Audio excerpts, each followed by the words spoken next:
Consumer equilibrium. Equilibrium का मतलब होता है स्टेट ऑफ बैलेंस या फिर संतुलन की स्थिति, यानी कि जब कोई दो चीज़ें हों, दो चीज़ें बराबर में हों तो उसी को हम इक्विलिब्रियम कहते हैं, यानी कि स्टेट ऑफ बैलेंस होता है। क्लियर। तो हम जो है हम ह्यूमन बीइंग अपनी नीड को फुलफिल करने के लिए डिफरेंट डिफरेंट प्रोडक्ट्स का यूज़ करते हैं, गुड्स और सर्विसेज कमोडिटीज़ का यूज़ करते हैं। इन कमोडिटीज़ को यूज़ करके हमें जो है सेटिस्फैक्शन मिलता है, जिसको हम क्या कहते हैं, यूटिलिटी कहते हैं। और जो अपनी नीड को फुलफिल करने के लिए हम किसी भी प्रोडक्ट का एक यूनिट तो यूज़ नहीं करते, हम मल्टीपल यूनिट यूज़ करते हैं, यानी कि कोई भी प्रोडक्ट है उसका हम 1 2 3 4 5 यूनिट जो है कंज्यूम करते हैं किसी पर्टिकुलर टाइम पीरियड पे। क्लियर। तो हर यूनिट से जो हम एक्स्ट्रा यूनिट जो है एडिशनल यूनिट हम जब कंज्यूम करते हैं तो उससे जो हमें एडिशनल बेनिफिट मिलता है या फिर एडिशनल यूटिलिटी मिलती है उसको हम क्या कहते हैं, मार्जिनल यूटिलिटी कहते हैं। तो ये जो कॉन्सेप्ट है utility, total utility, marginal utility और law of diminishing marginal utility, ये हमने जो है इसको हम पिछले पार्ट में डिस्कस कर चुके हैं।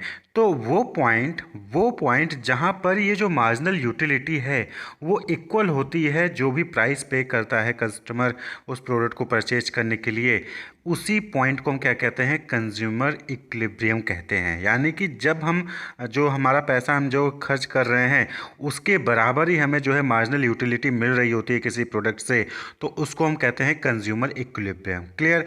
तो इसको हम अगर डिफाइन करें तो यहाँ पे क्या हो गया कि at a given price of commodities when a consumer spend his given income in purchasing one or more commodities so that he or she gets maximum satisfaction and has no urge to change this level of consumption is known as the consumer equilibrium। तो किसी भी price पे commodity का कोई price बताया गया आपको और उस प्राइस पे जब कोई कस्टमर अपने इनकम को स्पेंड करता है एक या एक से अधिक प्रोडक्ट को परचेज करने के लिए जिससे कि उसको मैक्सिमम सेटिस्फैक्शन मिले, तो उसी लेवल ऑफ कंजम्पशन को हम क्या कहते हैं, कंज्यूमर इक्विलिब्रियम कहते हैं। तो ये क्या है, it is a state of maximum satisfaction. Clear. तो इसको डिनोट कैसे करते हैं, the consumer will be in the state of equilibrium when the following condition is fulfilled. कौन सी condition, the marginal utility of commodity X in terms of rupee is equal to the price of commodity X in rupees। तो जैसा कि हमने अभी पीछे देखा कि जो मार्जिनल यूटिलिटी है अगर वो इक्वल होगी प्राइस के तो वही चीज़ क्या कहलाएगी, वो स्टेट क्या कहलाएगी, कंज्यूमर इक्विलिब्रियम कहलाएगी। इसको हम डिनोट कैसे करेंगे कि MUX in rupee is equal to PX in rupee, यानी कि जो मार्जिनल यूटिलिटी है किसी भी प्रोडक्ट की वो जब इक्वल होगी प्राइस उस प्रोडक्ट की प्राइस के तो वो कंज्यूमर इक्विलिब्रियम स्टेट कहलाएगा। या फिर आप इसको कह सकते हैं MUX in utils is equal to PX in rupee, यानी कि जो मार्जिनल यूटिलिटी है किसी भी प्रोडक्ट की यूटिलिटी को हम यूटिल्स में मेजर करते हैं। कार्डिनल जो अप्रोच है, कार्डिनल और ऑर्डिनल हमने डिस्कस कर रखा है, तो कार्डिनल अप्रोच में हम जो यूटिलिटी होती है उसको हम यूटिल से जो है मेजर करते हैं। तो marginal utility of X in utils is equal to the price of X, यानी कि किसी भी प्रोडक्ट का price of X product in rupee. अब हम एक एग्जाम्पल से समझते हैं। सपोज कि एक कस्टमर जो है वो किसी पर्टिकुलर प्रोडक्ट के डिफरेंट डिफरेंट यूनिट्स को कंज्यूम करता है। क्लियर। तो कोई प्रोडक्ट है उसने जो है फर्स्ट यूनिट को कंज्यूम किया जिसकी प्राइस 30 रुपीज़ थी, उसको जो मार्जिनल यूटिलिटी मिली उस प्रोडक्ट को कंज्यूम करके उस प्रोडक्ट के यूनिट 1 को कंज्यूम करके उसको मिली 50। मार्जिनल यूटिलिटी डिराइव किया उसने कितना, 50 यूटिल्स या फिर 50 रुपीज़ की मार्जिनल यूटिलिटी उसने डिराइव की। तब यहाँ पे आप देखेंगे तो MU और PX ये क्या है, यहाँ पे marginal utility price of product से ज़्यादा है, यानी कि 50 इज़ ग्रेटर देन 30। क्लियर। यानी कि marginal utility is greater than price of the product, एक यूनिट जब उसने कंज्यूम किया तो। बट ऑब्वियस होता है कि जब किसी कस्टमर को उससे प्राइस से ज़्यादा सेटिस्फैक्शन मिल रहा है, ज़्यादा मार्जिनल यूटिलिटी मिल रही है, तो उस केस में क्या करेगा, वो नेक्स्ट यूनिट को कंज्यूम करने की कोशिश करेगा। तो अब वो सेकेंड यूनिट कंज्यूम करने जाएगा क्योंकि यूटिलिटी ज़्यादा मिल रही है प्राइस से, तो वो सेकेंड यूनिट जिसकी प्राइस 30 रुपीज़ है उसको कंज्यूम करता है। तो वहाँ पर जो सेकेंड यूनिट से उसको मार्जिनल यूटिलिटी डिराइव होती है वो 40 यूटिल्स या फिर 40 रुपीज़ की यूटिलिटी, मार्जिनल यूटिलिटी उसको डिराइव होती है। तब यहाँ पे देखिए तो यहाँ पे अगेन प्राइस कम है और यूटिलिटी जो डिराइव हुई है सेकंड यूनिट को कंज्यूम करने से वो ज़्यादा है, यानी 40 इज ग्रेटर देन 30। तो यहाँ पे क्या होगा कि अब जो कस्टमर है वो फिर से थर्ड यूनिट को परचेज करने चाहेगा क्योंकि अभी भी क्या है, यूटिलिटी ज़्यादा मिल रही है और प्राइस कम है। 30 रुपीज़ है यहाँ पे प्राइस, तो प्राइस कम है और 40 यूटिलिटी मिल रही है सेकेंड यूनिट को कंज्यूम करने से। तो जब वो थर्ड यूनिट परचेज करता है 30 रुपीज़ की प्राइस पे, तो वहाँ पे उसको जो यूटिलिटी ड्राइव होती है वो कितनी होती है, 30।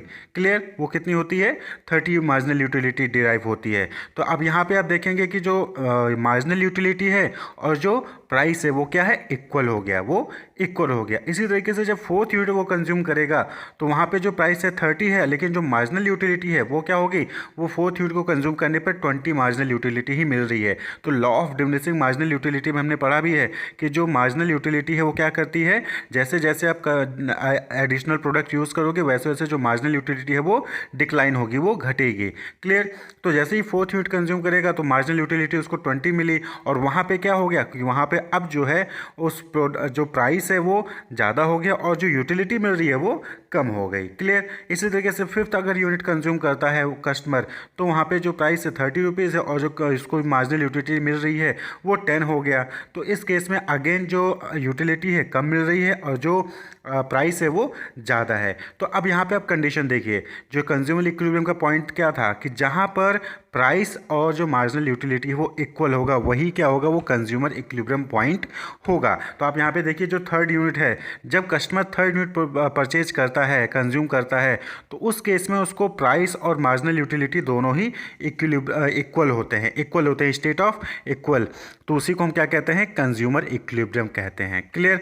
तो in the given example the level of consumers equilibrium is 3 units, यानी कि अगर 30 रुपीज़ के प्राइस पे कोई कस्टमर अपना प्रोडक्ट परचेज करना चाहता है तो वो 3 यूनिट परचेज करेगा, तो उसको जो है मैक्सिमम सेटिस्फैक्शन मिलेगा उस प्रोडक्ट को परचेज करने पर। क्लियर।